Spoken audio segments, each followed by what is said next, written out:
supplicum eis remedium tibi Patrique gloria.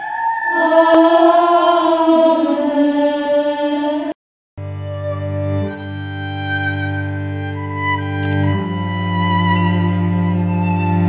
Hai semua, balik lagi ke aku si BP. Kali ini kita akan ngebahas film Perancis yang dibuat di tahun 2016 yang disutradarai oleh Anne Fontaine yang menampilkan Lou Delage, Agatha Kuleza, Agatha Bouchek, dan Vincent Masseng sebagai pemerannya. Naskahnya ditulis oleh Sabrina B. Untuk informasi, film ini disadur dari kisah nyata. Udah gak sabar? Cus, kita simak. Di awal film kita akan melihat para biarawati sedang sembahyang. Lalu terdengar sebuah teriakan seseorang.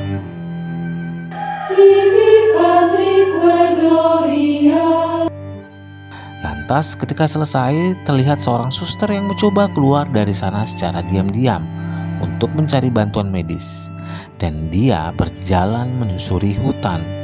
Setibanya di kota, suster itu meminta bantuan tim Palang Merah Perancis untuk ikut dengannya ke biara karena ada seorang suster yang sakit. Namun, seorang mahasiswi kedokteran bernama Matilda yang mendengar suster itu berbicara dengan bahasa Polandia menyuruh suster itu pergi ke Palang Merah Polandia untuk meminta bantuan. Ketika waktu istirahat, terlihat Matilda sedang merokok di dekat jendela. Lalu dari kejauhan, ia melihat suster tadi sedang berlutut, layaknya orang memohon. Karena melihat itu, Matilda pun luluh dan bersedia untuk menolong. Sesampainya dia di biara, Matilda dituntun menuju kamar suster Zofia. Di sana terlihat kepala biarawati sedang menemani Zofia. Dengan cepat, Matilda pun memeriksa kandungan Zofia dan ia menyimpulkan jika bayi Zofia mengalami sungsang. Matilda kemudian membaca sebuah buku dan langsung mempraktekkannya kepada Zofia. Dan beberapa saat kemudian, ia pun berhasil menolong suster Zofia. Ketika selesai dan akan pulang, Matilda berkata bahwa besok harus kembali ke sini dan memberikan beberapa obat untuk Zofia. Esok harinya, Matilda berangkat kerja seperti biasa. Hingga sore datang, ia menepati janjinya untuk memeriksa dan memberi obat pada Zofia, yang syukurnya dalam kondisi baik-baik aja. Setelah selesai memeriksanya, Matilda pun dibawa ke ruangan biarawati. Biarawati itu menceritakan jika beberapa bulan yang lalu ada beberapa pihak keamanan Rusia yang singgah ke biarawati mereka. Namun, semakin hari mereka semakin semena-mena. Banyak suster-suster di sana yang disetubuhi, dan hal itulah yang terjadi pada Zofia. Mendengar hal itu, rasa ingin membela Matilda pun menggebu-gebu. Ia menyarankan untuk melaporkan hal ini pada Palang Merah Polandia. Namun, kepala biarawati menolak. Sebab jika sampai ada yang tahu hal itu, bisa-bisa biara mereka akan ditutup begitu saja. Matilda berkata hal itu nggak akan mungkin terjadi. Ia akan mencoba berbicara dengan atasannya, karena ini menyangkut HAM ataupun hak azazi manusia. Kepala biarawati kekeh menolak. Lalu Matilda pun meminta izin untuk memeriksa semua biarawati secara bertahap. Dia pun diizinkan dengan syarat Matilda nggak boleh bawa teman lain. Pada malam harinya, Matilda pergi ke sebuah bar bersama rekan dokternya yang bernama Samuel. Mereka berbincang-bincang, minum-minum cantik hingga berlanjut ke tempat tidur. Rentre à Londres sans passer par la zone libre. Moi, c'est ça qui m'a sauvé. Je peux pas vous aider. Aidez-moi. Pas de propagande, hein. Besok harinya, Matilda kembali ke biara itu untuk memeriksa para suster yang hamil. Terlihat para suster itu mengalami trauma berat dari wajahnya. Dan dari sekian banyak suster, hanya beberapa saja yang mau diperiksa. Suster Maria berkata mereka nggak mau diperiksa terkait dengan keyakinan mereka. Alhasil, Matilda pun pulang dengan wajah yang kusam. Ketika di tengah jalan, Matilda diberhentikan oleh pihak keamanan Rusia. Mereka memeriksa dokumen dan semua yang dibawa oleh Matilda. Ketika itu mereka ingin memperkosa Matilda secara bergiliran. Beruntungnya atasan mereka datang sebelum hal itu terjadi.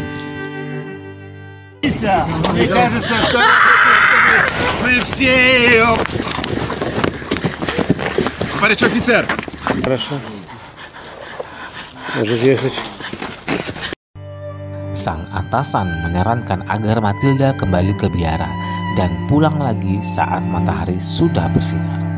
Setibanya di biara, Matilda pun disambut hangat oleh Suster Maria. Matilda diberikan sebuah kamar, lalu ia beristirahat di sana. Esok harinya, biara kembali kedatangan tentara Rusia yang katanya mereka menyembunyikan musuh. Ketika tentara itu masuk, Matilda berkata jika mereka sedang dalam isolasi sebab mereka terkena sakit flu jenis baru.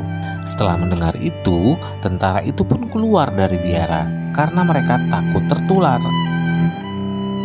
Est en quarantaine. Typhus. Эпидемия. В этом районе нету тифа. Да бля, съебывать! Все, пошли отсюда. Saat Matilda akan pulang, beberapa suster menghampiri mereka, mengucapkan terima kasih karena telah menolongnya barusan.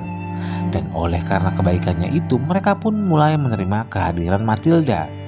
Sampai di rumah sakit, Matilda pun dimarahi oleh atasannya karena telah hilang seharian. Dia pun diminta untuk pulang dari misi ini jika membuat kesalahan lagi. Samuel juga bertanya kemana Matilda pergi. Yang dijawab Matilda jika ia hanya pergi ke suatu tempat dan itu bukanlah hal yang penting. Setelah selesai bekerja, Matilda kembali ke biara menggunakan sepeda dayung agar nggak dicurigai atasannya. Ia kemudian memeriksa semua suster yang hamil tadi dan berbicara kepada seorang suster bernama Irena. Ia bercerita jika kejadian itu membuatnya hancur sehingga ia berencana untuk keluar dari biara setelah kelahirannya. Namun masalahnya ia hanya memiliki seorang bibi, yang mana bibi itu yang mengirimnya ke biara ini. Suster Irena juga memiliki rencana kedua, yaitu pergi bersama calon tunangannya. Namun ternyata tunangannya itu adalah pihak keamanan Rusia. Suster Maria lanjut mengajak Matilda untuk mengecek kondisi kepala biarawati yang katanya mengalami sakit pada bagian paha atasnya. Dan Matilda berkata jika suster kepala mengidap penyakit kelamin menular.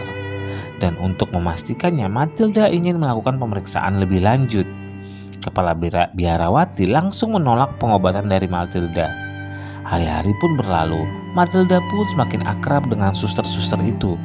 Mereka telah menganggap Matilda sebagai keluarga sendiri. Lalu saat itu Suster Zofia mendatangi Matilda dan mengatakan bahwa Suster Ludwika baru saja melahirkan secara tidak sadar. Beberapa saat kemudian setelah dibersihkan, Matilda memberikan bayi itu kepada Suster Zofia karena Ludwika tidak bisa menghasilkan ASI. Zofia pun terlihat senang ketika itu.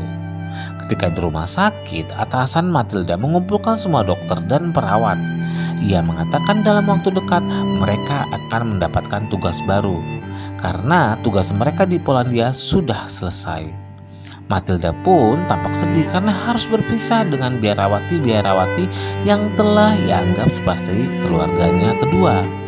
Singkat cerita, beberapa hari kemudian Suster Maria menghubungi Matilda untuk meminta bantuannya karena ada beberapa suster yang akan melahirkan. Matilda pun mengajak Samuel untuk ikut membantunya. Sesampainya di sana, mereka bertemu dengan kepala biarawati yang menatap mereka dengan jutek.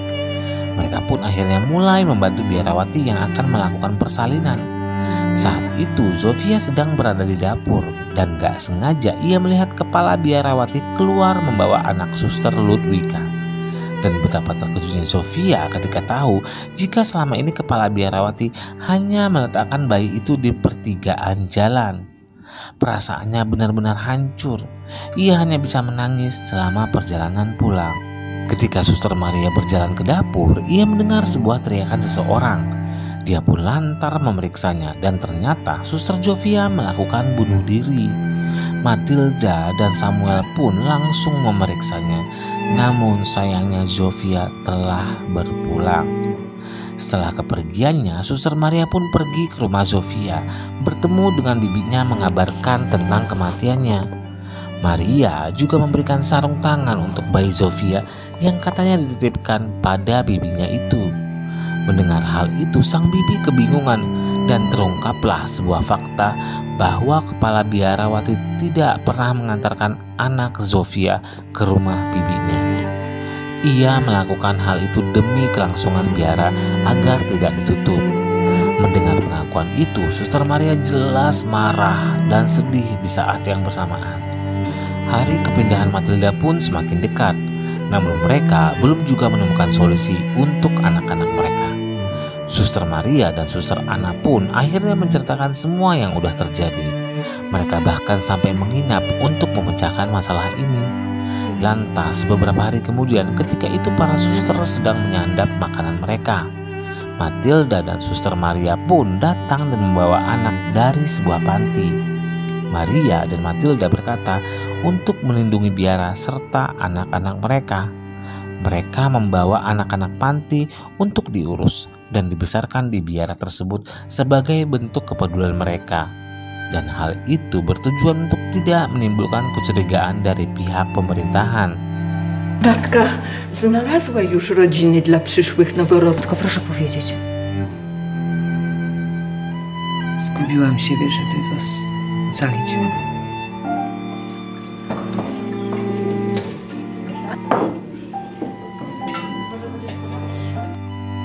Semua orang yang di sana pun akhirnya setuju akan hal itu, kecuali si kepala biarawati yang akhirnya hanya bisa mengalah. Beberapa bulan pun berlalu. Biara itu terlihat lebih berwarna sejak adanya anak-anak di sana. Sementara itu, penyakit yang menimpa si kepala biarawati pun semakin hari semakin parah, dan ia sampai nggak bisa beranjak dari kamar. Lalu di sisi lain terlihat Matilda yang menerima surat dari para suster, yang di dalamnya juga berisi foto mereka dan anak-anak. Suster Maria mengucapkan banyak terima kasih karena berkat bantuannya keadaan di biara semakin membaik, dan sampai di sana film pun usai.